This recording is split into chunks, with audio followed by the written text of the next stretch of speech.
Hello दोस्तों, कैसे हैं आप सब। तो चलिए आज की कहानी स्टार्ट करते हैं। सरला और विमला दो पक्की सहेलियां थीं।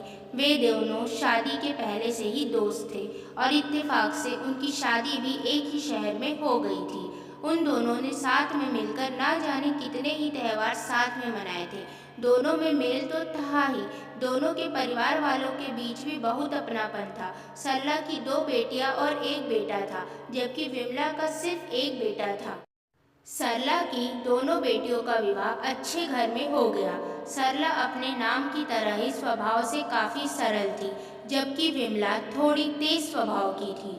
दोनों सहेलियों में कितनी ही बार झगड़ा हुआ, पर सरला हर बार बात को संभाल लेती, या यूं कहे कि वह हर बार माफी मांग लेती थी। सरला और विमला दोनों ही अपने बेटों के लिए लड़की खोज रहे थे। सरला की खोज राधिका पर जाकर रुकी। राधिका बहुत ही सरल व सुलझी हुई लड़की थी, पर उसका रंग थोड़ा दबा हुआ था। पर सरला जी ये बात अच्छी तरह से जानती थी कि बहू का मिलनसार और अच्छा व्यवहार घर को स्वर्ग बना देता है। तो उन्होंने समर से इस बारे में बात की, तो समर को भी सरला जी की बात सही लगी और उसने भी राधिका से शादी को हाँ कर दिया। इधर विमला जी ने अपने बेटे करण के लिए सुंदर सी संगीता को चुना। संगीता रईस खानदान से थी। चूंकि करण की सरकारी नौकरी थी और वो दिखता भी बहुत अच्छा था, तो संगीता ने भी हाँ कह दिया। जब विमला जी ने सरला जी की बहू की तस्वीर देखी, तभी मुंह बनाते हुए बोली कि तुमने इस लड़की को क्या देखकर पसंद किया है हमारे समर के लिए। ना ऊंचे खानदान से है, ना ही उतनी सुंदर है जितनी होनी चाहिए। तो सरला जी ने कहा, मैंने उसके संस्कार देखे जो उसके व्यवहार में झलक रहे थे। तो विमला जी मुंह बनाते हुए चले गए। दोनों के बेटों की शादी नियत समय व तिथि में हो गई।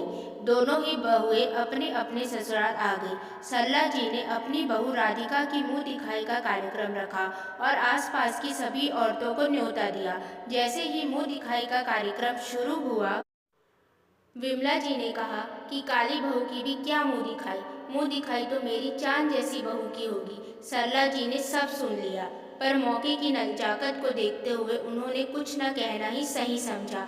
पर अब वो विमला जी से कटी कटी रहने लगी।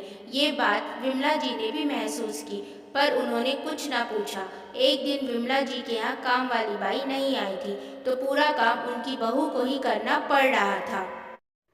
उसने अपने घर में कोई काम तो किया नहीं था, इसलिए वो काम करते करते बड़बड़ाए भी जा रही थी। चूंकि विमला जी की जोड़ों में दर्द रहता था, इसलिए वो चाह कर भी अपनी बहू की मदद नहीं कर पा रही थी। उसी समय सरला जी विमला जी को बुलाने उनके घर आई।